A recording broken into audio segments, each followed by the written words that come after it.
Halo anak-anak, bertemu kembali dengan Miss Thalia. Nah, kalian kan sudah selesai berdoa dan membaca firman. Sekarang kita lanjut video pembelajaran kita. Nah, sekarang kita akan belajar muatan IPS tentang sumber daya alam. Nah, persiapkan buku tulis, alat tulis supaya anak-anak bisa menulis hal-hal yang penting dan bisa memahami isi dari video pembelajaran dari Miss Thalia. Selamat menyaksikan, tetap semangat. Terima kasih.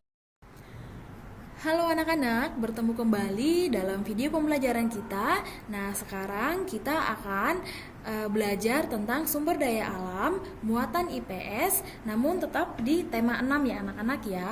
Nah, berbicara tentang sumber daya alam anak-anak, kalian sudah pasti tahu ya, di mana sumber daya alam ini adalah yang setiap harinya bisa kita konsumsi, bisa kita temui dimanapun kita berada ya anak-anak ya. Namun sebelumnya kalian harus tahu pengertian sumber daya alam itu apa. Nah, sumber daya alam adalah segala sesuatu yang dapat dimanfaatkan untuk memenuhi kebutuhan hidup.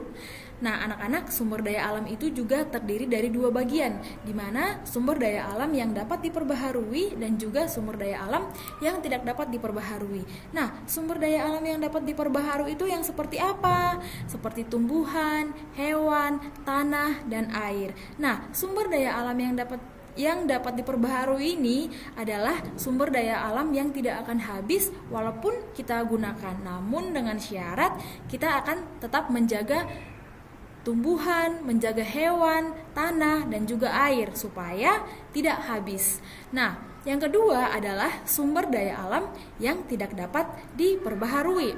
Nah, sumber daya alam yang tidak dapat diperbaharui ini artinya sumber daya alam ini akan habis sewaktu-waktu jika kita mengambil sumber daya alam ini dengan berlebihan. Nah, sumber daya alam yang tidak dapat diperbaharui ini juga terdiri dari 3 bagian anak-anak. Yang pertama, barang tambang sumber energi, contohnya minyak bumi, gas alam, batu bara. Nah, itu adalah contoh sumber daya alam yang tidak dapat diperbaharui. Dan juga yang bagian B-nya adalah barang tambang logam, di mana contohnya seperti besi, timah, emas. Dan yang ketiga adalah barang tambang industri, di mana contohnya adalah asbes dan juga kapur.